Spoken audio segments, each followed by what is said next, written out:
Hello, today is August 18th. You're listening to I Think, You Think, a podcast that puts a new spin on debate and discussion. I am Justin. On the other side of my computer screen is James. Howdy, folks. Messing around with his tablet, so there you go. And Sequoia. Hi. And today we are also joined by Modex. As soon as his thing comes up. There we go. Oh, did we lose him? Oh, nope, you're there. All right. All right. Modex is... Oh, you're still here. Okay, good. Modex is joining us to talk about one of our topics, and then join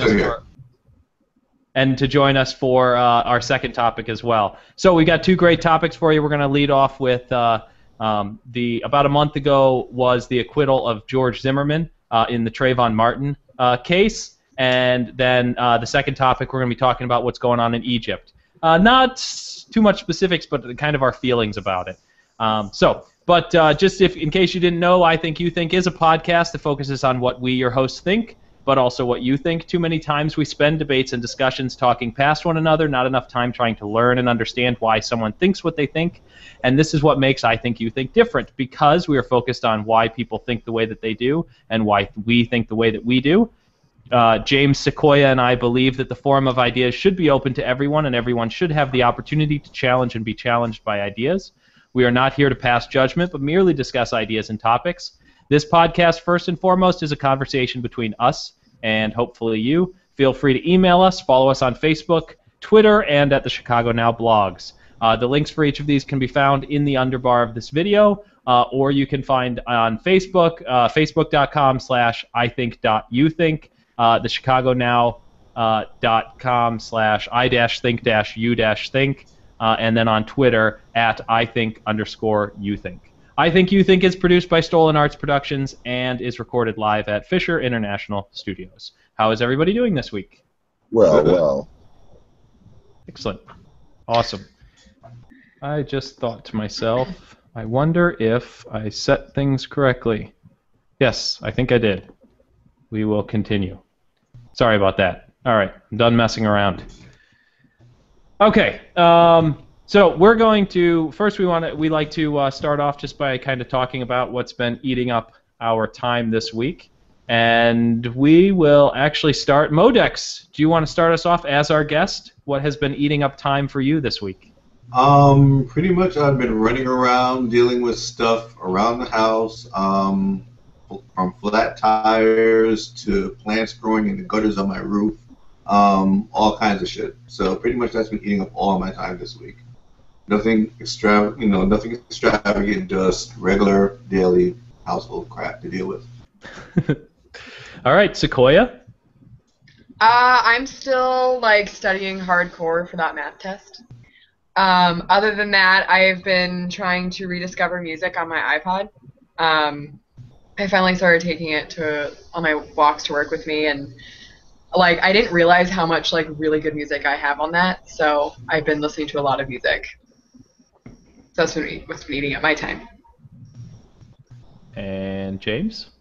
I have worked every single day since the last time we had a podcast, and in the last 29 hours, I have worked 21 of them. Nice. Yeah, maybe more. At least that. I think it's more. Anyways, yeah, I'm 3.5 hours of sleep in between, so if I'm not really here today, that's blame my job. That's what it'll be this week. That'll be the excuse this week. Hey, I keep them fresh, though. That's what's important. I'm kind of slightly on the flip side of that in the sense that looking at tomorrow, I have an overnight that starts at 9 p.m. and runs till about 6 or 7 a.m. for my job, because our floor crew is coming in and stripping and waxing, and I have to be there to make sure they don't steal stuff. Evidently. Yeah, and then I have to do it again on Tuesday night. But here's where it gets fun. After I get off from my overnight, I have a meeting in Rockford, Illinois, which is about a 45-minute drive away from where I live. And then after that meeting, I have to drive back to my store to close. Wow. So that'll be a fun day. I'm looking forward to it. So we are going to dive right into. I think we've got a lot to talk about, and so I don't want to spend too much time with much else. I want to kind of dive into probably one of the main reasons. Now, Modex and I have been friends on Facebook for a while now.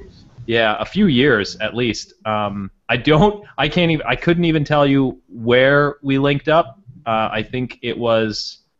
I don't remember. I think it was a friend of a friend, which I probably won't name on air, but I think it was a friend of a friend, and she sent us an inbox, and then she sent us an inbox to like you, me, and 10 other people, and we just started adding each other. But no, it's pretty cool. Yeah. So him and I have been friends on there for a while, and we talk occasionally, mostly just on Facebook walls and things like that. We share some similar ideas. And after the acquittal of George Zimmerman in the Trayvon Martin case, he had posted something on his Facebook that I thought was a great perspective, with all of both sides being angry on both sides, fighting back and forth about it. I really liked his take on it, and I thought that he would be a great person to have on the show to kind of talk about that perspective, and then kind of give us all an opportunity to maybe air some of our feelings about everything that's gone on in that case. And I know I followed it relatively closely. I know that you did, Modex, because you were posting a lot about it. And James and Sequoia, at the very least, were aware of it. We talked about it a little bit off air, not as much, obviously, on air, because we were trying to save that for now. So, if you don't mind, Modex, do you want to kind of recap some of what you had mentioned? Yeah, sure. Yeah, basically, I was kind of trying to explain to people. I understand why some people are really upset with the verdict. You know, for a long time in the country, it's been basically legal for any white guy to kill any black guy anywhere in the country and pretty much get away with it. So I get where tempers were kind of rising in the black community, where they see a kid get shot and killed by basically doing nothing, and the guy happens to be not black, but not entirely white either, but he wasn't black. So temperatures flared up, and what happened is a lot of people took advantage of that situation. You know, temperatures flared, then you had a lot of people coming in, you know, like the Jesse Jacksons and Al Sharptons and those type of people who wanted to come in and basically run the show and turn it into a circus. And I think that they pushed for a second-degree murder conviction, but there really wasn't any substantial evidence to kind of get that, what they were looking for. You know, it's pretty much he got off on self-defense. That's pretty, you know, that's pretty much how it went down. I mean, I think that people just really made it more than what it was. And for those who don't watch the videos and who just listen to the audio, and this is a little. Are you trying to say I'm black? Yeah, well, this is a little awkward. This is a roundabout way of saying I'm black. Well, look, not only am I black, I'm in like the darkest room ever. On top of that, just he looks like a white hat, and we can see his eyes. So, no, I mean, like, actually, I was having this conversation with my wife. I don't like referring to people who have darker skin as African American, because I say we're all really from Africa, and so I hate that terminology. And I don't really describe people by the color of their hair or the color of their eyes, so why would I describe them necessarily by the color of their skin? And so I'm never sure. I mean, to a certain extent, there's a different perspective that you're going to have because of your ethnicity than the rest of us would have because of our ethnicity and where we kind of grew up. And you were actually born in Florida, right? No, I'm actually originally born in New York, but I kind of have, you know, dual citizenship with Jamaica because under British law, where your parents are born, you get citizenship from there. Under U.S. law, which is kind of unique to the U.S., where you actually get citizenship because you're born here. Okay. So I guess it's the U.S. So I kind of have a unique perspective, and I grew up in Florida, so I get where they're coming from. I mean, I was living in Florida as a gun owner before they had the concealed, the new laws that when it came to concealing your weapons, or the stand your ground law is what I meant to say. So I was there before that law came into effect, and so I have a unique perspective on it when it comes to that. James, Sequoia, at this point, do you have anything to input? Well, I feel like whenever there's a case like this where race can be an issue, it definitely can overshadow sometimes what may have actually happened. I mean, very often, especially when you look back in the history of this country. I mean, I'm 40, so I mean, I remember being very different when I was young than it even is now. We've come a long way. We definitely haven't gone all the way, that's for sure. But we've come a long way. You know, it can become a big deal, and I think, like you said, Modex, like some of the people tried to take that aspect and bring it farther, like make it more about that than maybe what actually had happened. And I don't know if we'll ever really know what actually happened, considering there's no witnesses, and one of the people that was there is gone. But you know, I don't know. I was just catching up on it today because it's been a little while since I read about it, and just sort of the vagueness of what happened sticks out a lot in what it is. What happens is people are confusing someone being morally guilty and legally guilty. They're two separate issues. I mean, someone can be morally guilty of something and not necessarily be guilty under the law. I mean, I think he was morally guilty for running after him, for shooting him, maybe, but definitely for chasing after him, and he really was pretty much minding his own business. But that was not what was on trial. What was on trial was, did he act in self-defense when he shot him? So whatever led up to the fact that when he actually did shoot him is pretty much not a factor under the law. But if he was there and he was getting his ass kicked and he was about to really fuck him up, if he pulled out his gun and shot him, you know, what was he supposed to do? Just sit there and get his head bashed in? I mean, if that's how it happened, I mean, none of us know exactly what happened when they actually confronted each other. But if that's what happened, I mean, he has a right to defend himself, even if he put himself in that screwed up position. Right. Yeah, that's why I never really understood why they went for the murder conviction. To me, I guess it would make more sense for them to go for a manslaughter conviction to base it on his state of mind in terms of the pursuing and the stalking of Trayvon Martin. I would think it would be easier to prove something like that there was some sort of almost a premeditation. Even if it's not premeditated in the sense that it's planned ahead and that your plan is to actually kill the person, but if his mindset hadn't been where it had been, it probably would have never escalated to that point in the first place, especially after not police officers but the 911 callers actually told him to stop pursuing him. And funny enough, that's actually another thing that kind of gotten blown out of proportion a little bit, because the 911 operator actually didn't stop. Like when he told him that he sees it and he's following after, oh, well, we don't need you to do that. And, you know, it's kind of like if you're going to shut down the podcast right now, and I say, Justin, shut down the podcast right now, as opposed to, you know what, I really don't need you to do that. You know, it's kind of two different things. Sure. But that's one of the things that people harped on. They're like, well, he told him to stop. I was like, okay, well, number one, he's just a bullshit 911 operator on the phone. Screw him. I'm going to do what I want. He doesn't tell me what to do. Number two, he's just suggesting, you know, well, we don't need you to do that. But, you know, whatever. Sequoia, do you have anything that you want to add? Well, I mean, I think with any court case that gets a lot of media attention, everybody will have their opinion of what the verdict should and shouldn't be.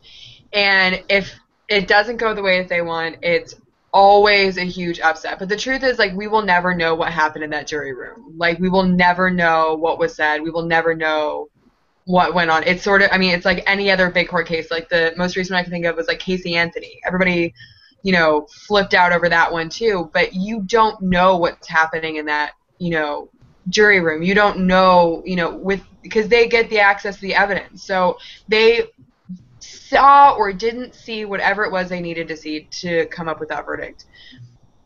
And it's the same thing with what actually happened. None of us can know what happened.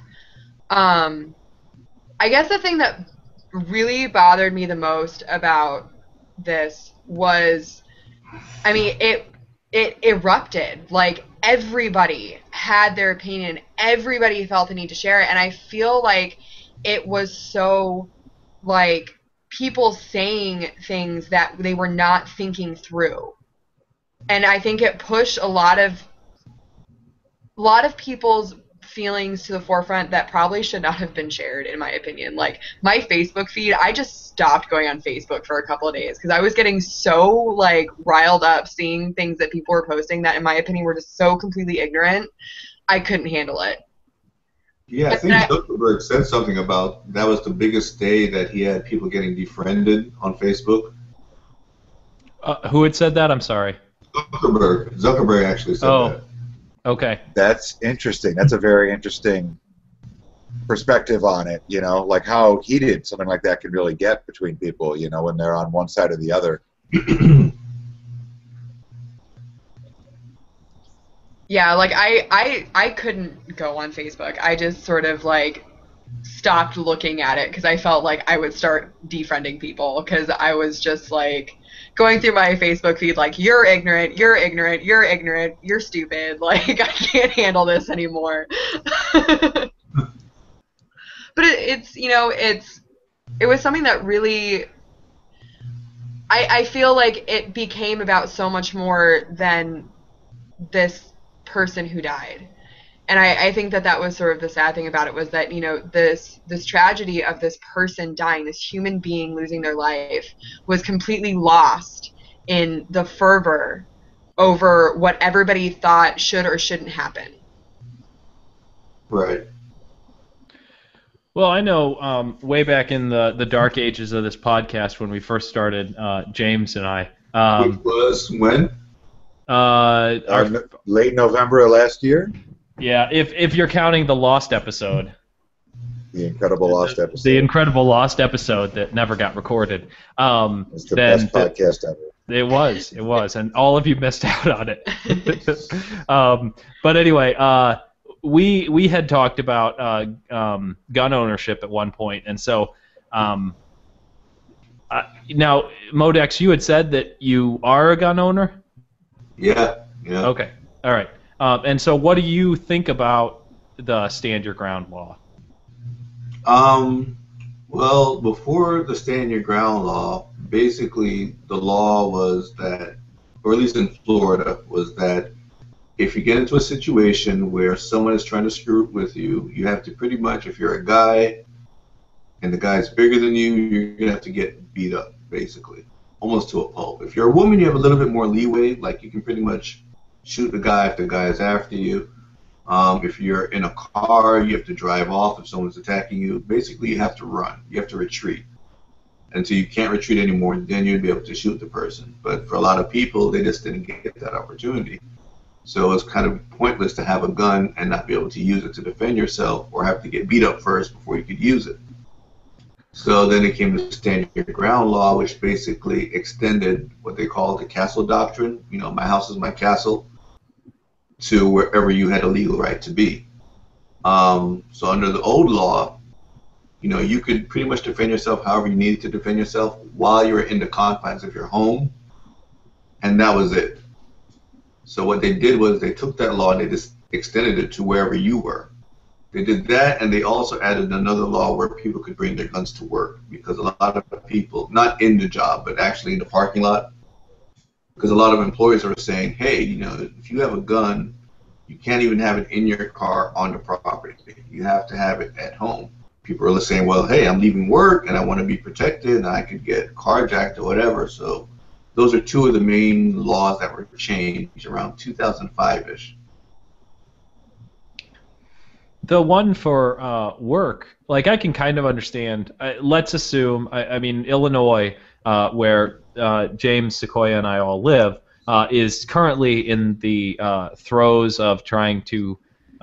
They had passed that you can carry concealed, but it doesn't. It goes into effect. I think probably another 120 days. I think before you can actually start getting your permits and going through the classes and everything. I mean, we're still like 6 or 7 months out before people will actually potentially be carrying around weapons with them. Right, and you're in the north, and it's a blue state. Illinois is a blue state, right? Illinois is very democratic. Yeah, yeah. Very democratic. So, I mean, I'm surprised they even got that passed. Well, it passed like 2 or 3 years ago, and then it got hung up in the courts for a while. And they were fighting over it, and then now it's where it is now. The courts upheld it. Include Chicago also, because you know Chicago with Rahm Emanuel and these other guys down there. They're very. I know a lot of urban centers around the country. They're very anti-firearms. Yeah, I'm pretty sure that Chicago definitely has an assault weapons ban. I'm not sure what the law is in regards to handguns, but.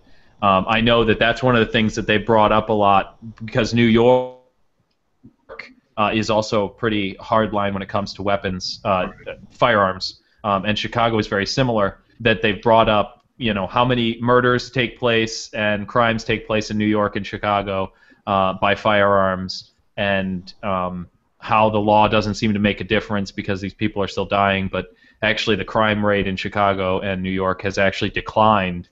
And if I remember correctly, I think maybe last year or the year before, it was the lowest that it has ever been in something like 2 decades. I don't remember specifically, and you know, I get things wrong all the time. So, but I'm fairly certain that it's somewhere. There is a nugget of truth in what I just said.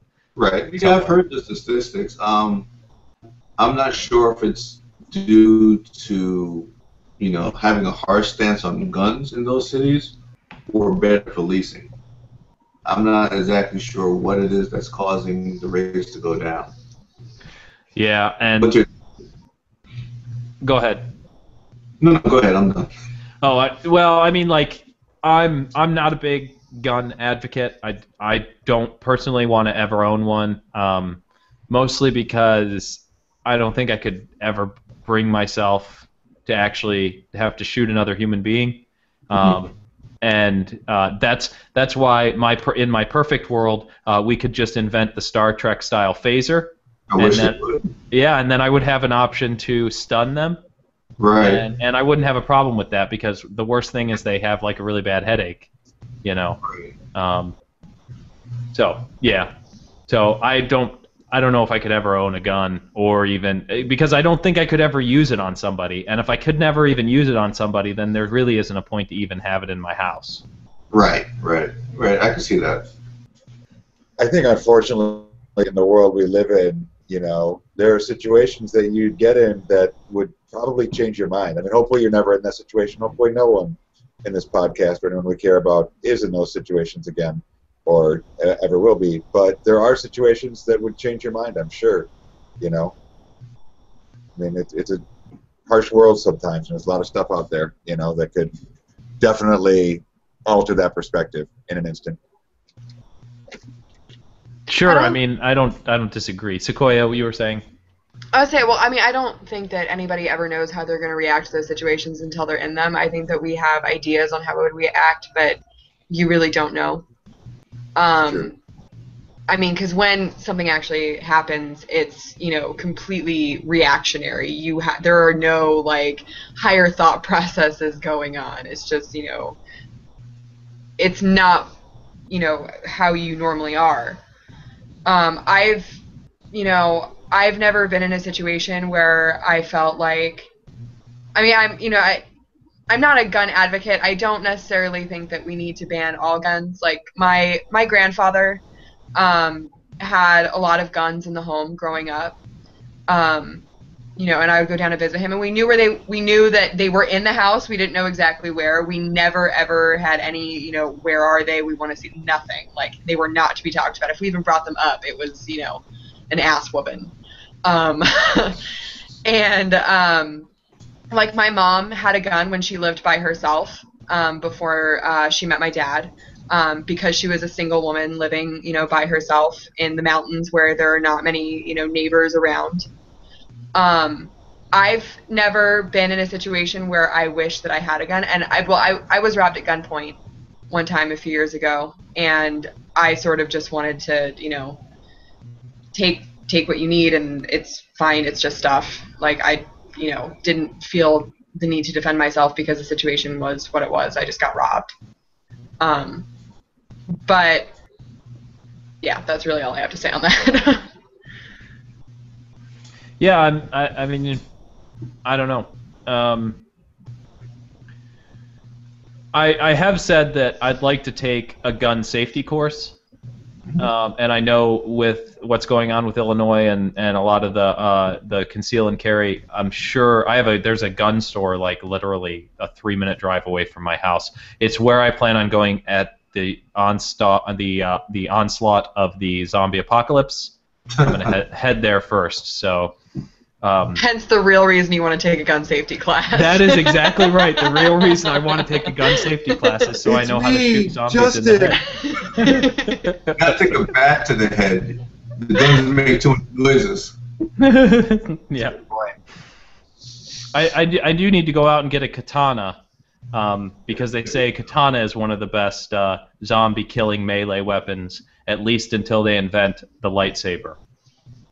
Yeah. Yeah. So a good katana, though, not like one of those ones that'll break after a hit or two. No, you want one that's going to cut their arms off, then you can chain them to yourself. Yeah, like Michonne. Exactly. You want a Michonne katana. Don't forget to take their bottom jaw off, though. That's very important. Yeah, because if they can't eat, then they become docile, and it helps if they're family members. Oh, is that a spoiler for those who haven't seen the last season? Someone's been reading the graphic novel. No, they talked about that in the second season, I think. No. Third. No. You do? Yeah, I think it's not like directly addressed, but it's sort of like she mentions it in passing. Earplugs, Sequoia. What? Who has earplugs? You haven't watched that. Sequoia has not seen. I've seen most of season 3. I saw that part already, so don't worry. Oh, okay. No. Nothing spoiled for me. I like how this went from like a very serious political discussion to like nerd time in like 2 seconds. Like, okay, now about that those zombies. Well, you gotta always be prepared for the zombie apocalypse. Well, you know, I'm in Atlanta, and Walking Dead is actually filmed in Atlanta. So it's like I'm looking at all these places thinking, damn, it could happen here, it could happen there, you know? It's always in the back of my head now. Have you gone to any of the locations? And like, yeah, I remember that. Oh, okay. No, I haven't gone to any locations, but I did go to Dragon Con last year, and I did one of the panels with a couple of the people from Walking Dead that were on there. They're pretty cool. Now I'm jealous. It's in 2 weeks. All the way down in Georgia, though, right? All the way down. It beats L.A. That's true. That's true. Fair enough. Fair enough. What is the one of the girls who was on The Walking Dead? I can't remember her character's name. She had the short, like sandy brown hair, and she had the whole thing going with Glenn. Is she still on? Well, there's only one person who has something going with Glenn. Yeah, I can't remember her name though. But she's the farmer's daughter. I don't know what her name is either. It was really funny because she actually did a Q&A out here at the college nearby, intending for people to talk to her about The Walking Dead, and a friend of a friend went, and he said that afterwards the only thing anybody wanted to talk to her about was how she was on Supernatural, and I was kind of like, my fandom wins. Uh-oh. It must be like a Chicago thing or something. I don't know. You guys have to do with that, Sequoia.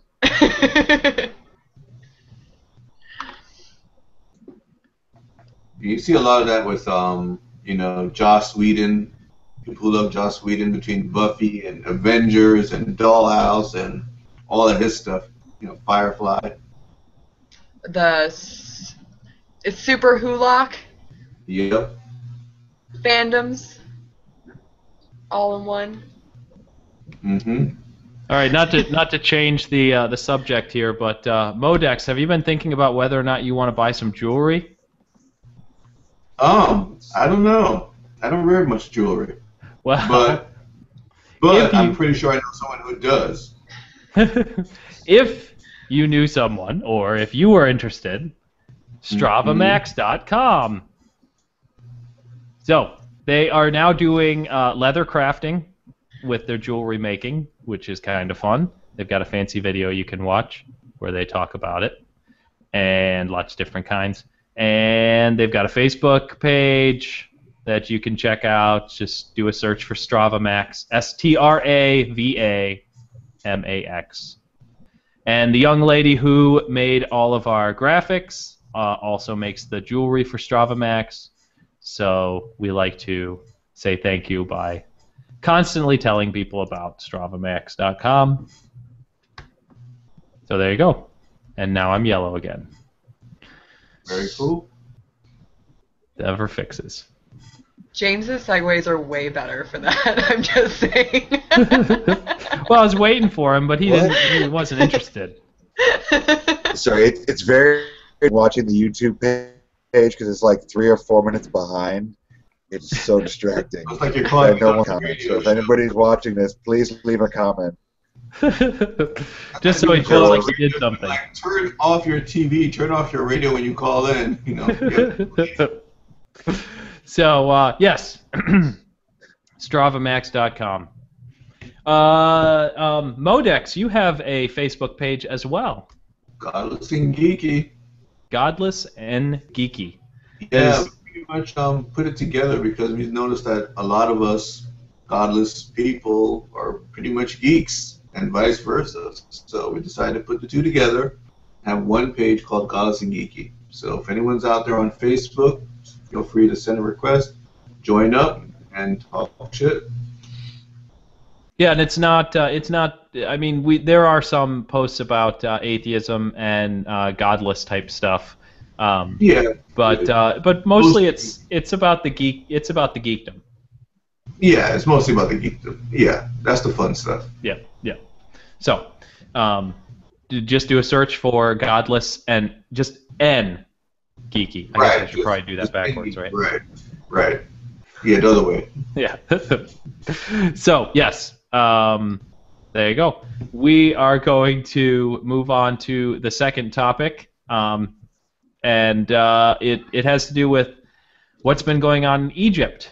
So, years ago, just to kind of recap, I believe 2.5, maybe as much as 3 years ago, Egypt went through, they were one of the countries who went through what they've now labeled the Arab Spring, in which there was a lot of demonstrating, there was a lot of overthrowing of governments, some of them very peaceful, some of them less so. In this process, Egypt did what they almost kind of deemed like this pillar of the icon of what democracy is supposed to be, in which the people were fed up with what the government was doing. It was a very peaceful protest, and they basically overthrew the president. They had democratic elections. They elected who up until recently was President Morsi. And then just recently, about a month and a half ago, there was demonstrations again. They were not everybody, but a large segment of the population was not happy with the way Morsi was doing things, and so they were protesting again. And the military sided with the people who were not happy with what Morsi was doing, and for all intents and purposes, they removed Morsi from the presidency. The military rode in. Whether or not it's a coup or not is really kind of what they're debating. Is it a coup? What is the definition of a coup? The military doing what it is. That's kind of what's up in the air. Well, I mean, everyone knows it's a coup. The problem is that we are kind of pitting American ideals, which is, you know, freedom, democracy, all that bullshit, against American national interests, which don't necessarily always collide together. So American ideals are to let people have a say. You know, we want freedom, we want democracy all across the globe. Everyone hold hands and saying, you know, we are our government, blah, blah, blah, blah, blah. But what happens is we get sometimes people in charge of these governments that we don't really like that much. And if they have a coup to get them out, you know, that's kind of in our national interest to get these people out. But it kind of goes against the grain of what America's supposed to stand for, you know, democracy. So that's why they don't really want to call it a coup, but everyone knows it's a coup. They elected this guy, and they pretty much had the military go in there and take him out. And they're supporting the military, and now the U.S. has to kind of straddle this line, like, well, we don't want to call it anything. And it's pretty much the same thing that's going on in Syria, is that they are, in Syria, they want to support the people who are going against Assad in Syria. However, those people are pretty much douches. You know, they're rebels. They're not George Washington and the founding father. They're pretty much assholes. But because they're going against the establishment, we have to support them, and we don't really know which way to go. Well, in all fairness, with what's going on in Syria, there are different groups. Some of them are not as bad as others. Some of them are horrible, and some of them are less horrible or way less horrible. Right. That's a lot. Yeah, there are different levels. So my son has come down to say hello. I know that a lot of the legality of whether or not it's a coup is tied up in a lot of the aid that the United States gives to Egypt, and so that's one of the reasons people are like, is it a coup or is it not a coup? And it's more the legality. You're exactly right in the sense that, yes, it is a coup, specifically by the fact that the military rolled in and did this thing. This is actually, I've been talking a lot.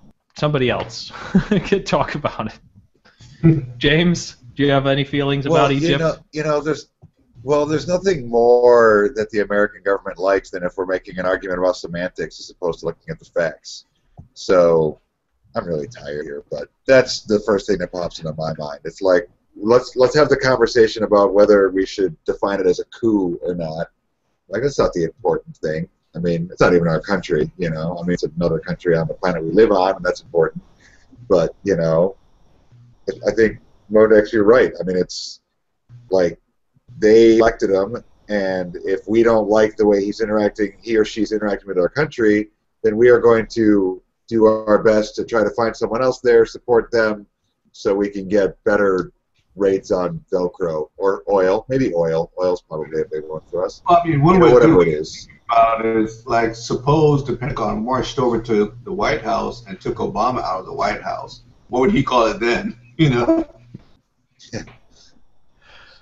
Well, I know one of the things that really irritates me about what's going on over there is I identify myself as a socialist. I identify myself as a liberal. And the party that is aligned with the military and what they had done is the more socialist, is the more, not socialist, liberal, more progressive party. And the people who I typically identify with standing up for ideals that I really enjoy, the freedom of expression, freedom of, is the Muslim Brotherhood, is the more conservative group. And so it irritates me that the military's response to this is, because people are dying over there. This isn't a peaceful protest like it was a few years ago. People in Egypt are being killed. In the last 24 hours, something like there was, maybe it's not the last 24 hours, but at least in the last few days, there's been like 36 people who were just killed. There was a mosque in which members of the Muslim Brotherhood were holed up inside, and the military had surrounded the mosque. And it's like that's the part that really drives me crazy, because even if I don't agree, even if what the Muslim Brotherhood wants is they want the the presidency back, or they want to have more control over the country so that they can do things that I think are negative or bad for the country in the long run, they still have the right to be able to express that opinion and not be killed for it. Right. Yeah, I mean, I'm no friend, I mean, of Islam. I mean, I'm an atheist, as you know, at least Justin knows, and I'm no friend of Islam at all. I mean, I'm pretty much socially really far to the left, and I don't agree with half of what they're saying, probably even less than that. But I still support their right to have, you know, free and fair elections, and that's what they had. The people chose this dude. The dude got into power. And as you elaborated, they kicked him out because they didn't like him. They're like, okay, well, enough of you, get out. And now they're killing a lot of people over it.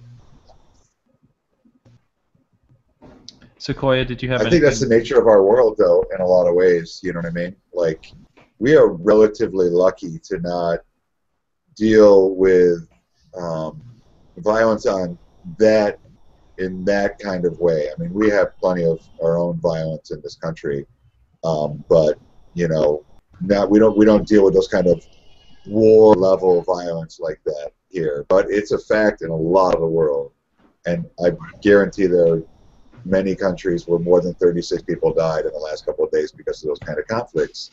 I mean, I don't have the solution. I just know that the problem is bigger and far-reaching than just what's happening in Egypt right now.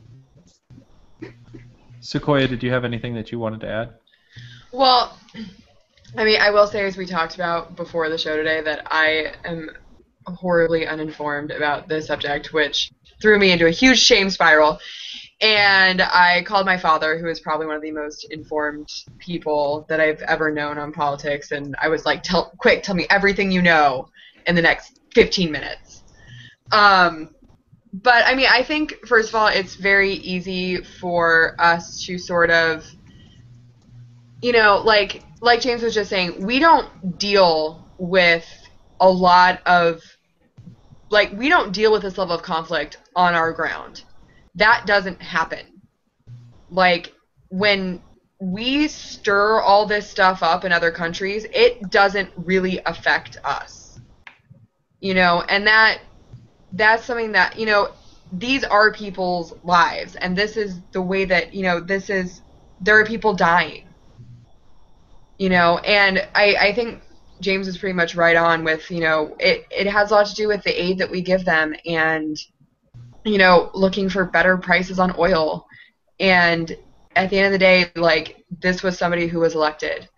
And, you know, I think it's a culture clash. I think it's, you know, trying to fit things in places they don't belong.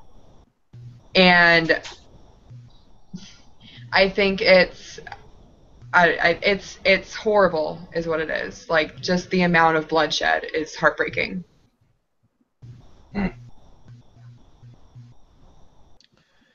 Yeah, I mean, I don't know what more we could really add to that. I mean, the stuff that I had glanced at just talks about what had gone on at the mosque. You know, some of the people who had been killed. I guess all in all, it always comes down to the fact that we're talking about people. We're talking about people who have varying thoughts and ideas about how either their government should run, or their country should run, or the world should run, or even people on an individual level, how they should manage their lives.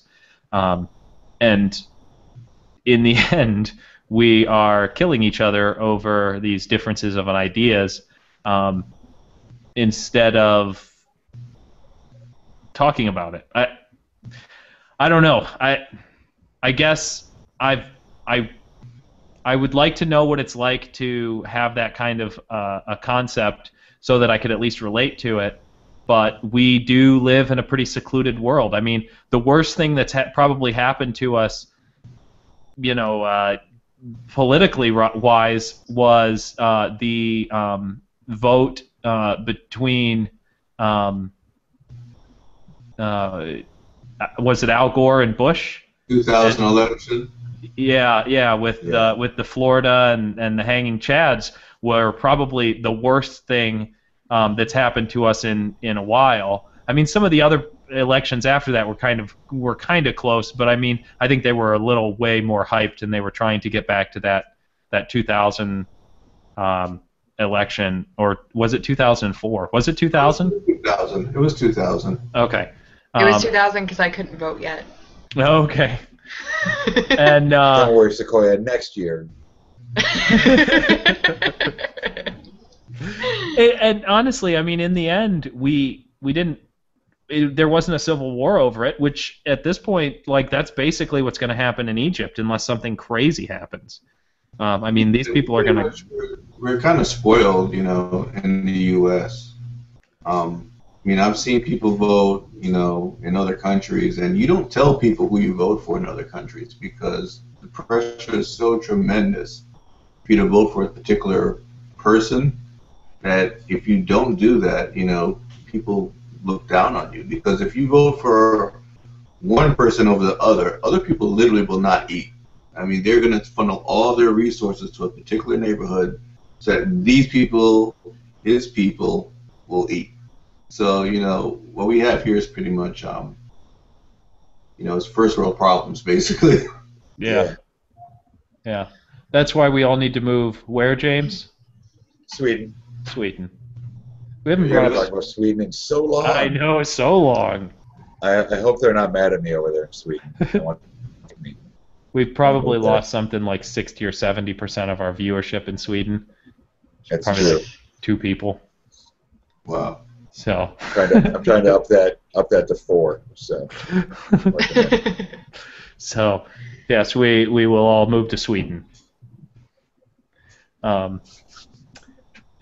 If there's nothing else, I know that we're gonna cut this off a little bit short, but if there's nothing else, I don't have much that I want to say about Egypt. Anybody else? We could always go back to geeky stuff. Always.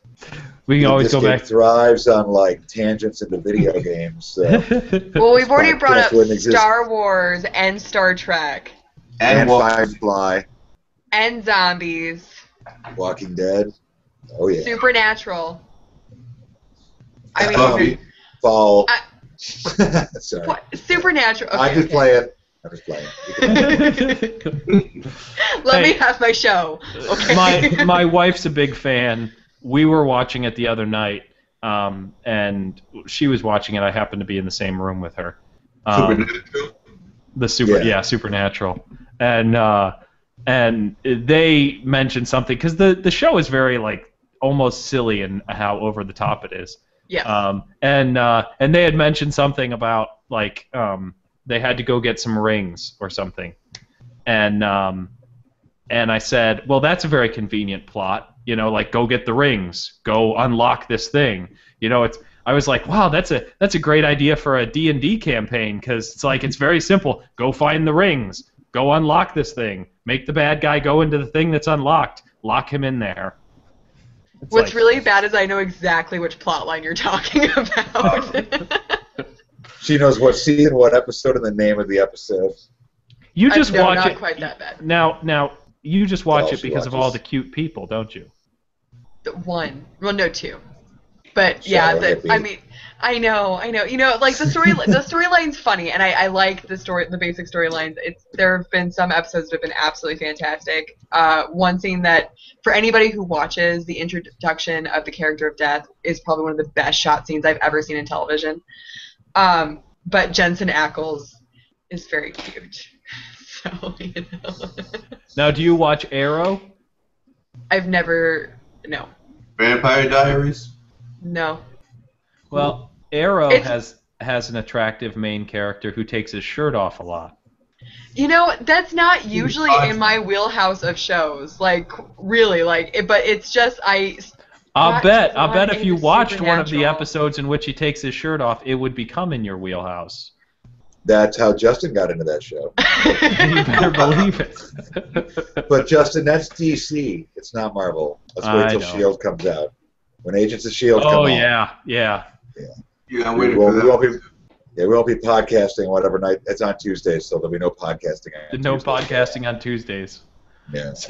just fair warning. From here. They have a Twilight series come out, so I'm sure that'll compete with S.H.I.E.L.D. if they ever have a Twilight series come out.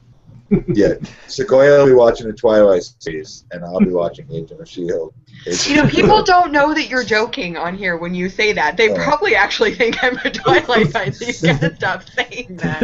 Hello, sparkly vampires. He's like, do not give me a bad reputation. The 3 people that watch this podcast don't know. No, just stop. Joke's over. I'm ending it now. Okay. Sequoia does not like Twilight in movie form. Or any other form. Not in book form? Exactly. Not in 50 Shades of Grey form? The only time I like Twilight is in the reference of time of day. That is the only acceptable Twilight. I have a question about vampires. Okay. To put to the 3 of you. Okay. Vampires, this is assuming the lore in which vampires are killed by the sun, right? Right. Okay. Where does the light from the moon come from? Oh, I heard about that. Therefore, why are vampires not killed by moonlight as well? It's not enough. It's not enough light. They need more light. You ever got a moon burn? Yeah, there you go. Science. There we go. Science. Look, yeah. That was like amazing. Oh my god. Fair enough. I will take my lumps. Edward Cullen. Do you guys want to help me with a nerdy crossword thing that stumped me earlier?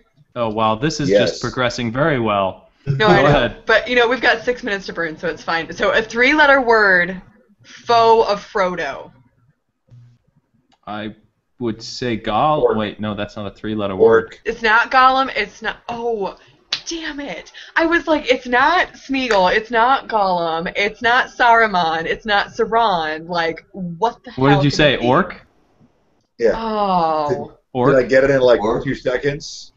Do I win? Do I get like a prize? You get a pat on. You get a pat on the back. Have Podcat take care of that. Okay, here. No, thanks, Justin. I don't feel like I was very unenthusiastic. Nice. You missed Orc? I was like thinking of major characters. Yeah, I would have been thinking. I've been racking my brain for like a proper noun, not a whatever is not a proper noun. The unproper noun, the disgusting nouns. Shouldn't go on Internet Movie Database and look at the cast members, the cast, and that has been bugging me all day, and you solved it in like 2 seconds. Today is just a day of shame for me, I think. And I'm on like 3.5 hours of sleep, so. That's probably okay. I could have gotten in 1.5 seconds. Thank you. That makes me feel a lot better. My brain is just swimming. Like there's nothing like cohesive. It's just a big fish tank of thoughts. By the way, in case you guys didn't know, there's a new doctor. Do you have any other questions for me? There's a new doctor. That's not a question. It's a statement. And it's neither a woman nor a ginger. Yeah. But he does wear diapers, probably adult diapers. Because he's older. Older, yeah, he's older. Yeah. Peter. He's gonna get it out there, so I don't have to be as shamed. Yeah. The diapers in the shape of a TARDIS. They're like blue with red lights on. And they say police box. Oh, did I tell you guys what what my wife and I are doing for our costumes for Halloween? We are doing. She's doing Amy. I'm going to do Rory. Our son is going to do the Doctor. And we haven't decided if Rhiannon's going to be the TARDIS or a Dalek. Cool. Or River Song. Or River Song would be another one that would be very cute. That's a good question. What's that? Which Doctor? Matt Smith's doctor. So what is that? 11? Mm-hmm. Yes. I actually went as the TARDIS last year for Halloween, and everybody was like, "Oh, cute! You're a policewoman." Oh God. So, without oh cute! the You have a other- knife in your eye. I like by the end of the night, I was like, "Yeah." It's really awkward trying to like explain to somebody who has never watched the show what the TARDIS is without sounding like a little unhinged. So it was just easier to just be like, "Yeah, I'm a policewoman." Well, it's better than saying I'm bigger inside than I look outside. That is a fair point. Okay, and on that note. All right, guys. Thank you, Modex, for joining us. It was fun, man. I had a good time. That seems to be the consensus of most of our guests. So, so there you go. All right. Thank you, everybody, for joining us. Thank you, Modex. Thank you, James and Sequoia. To James for your 3 hours of sleep and still being able to solve crosswords. Sequoia. It's my superpower. That is a good superpower. Thank you for Sequoia. Thank you, Sequoia, for bringing the hippie perspective again. I'm putting away my noisy trail mix. You did put away your noisy trail mix. All right, everybody, remember to like the video. Remember to share it. Remember to do all of those things that we ask you guys to do. We really appreciate it. Really, the show is for you guys. Please feel free to interact with us. If you want to be a guest, please contact us because anybody can be a guest. Basically, since it's on the internet, anywhere in the world. So, there you go. You're only limited by an internet connection and electricity. Okay, there you go. You guys have a great day. Thanks for coming by.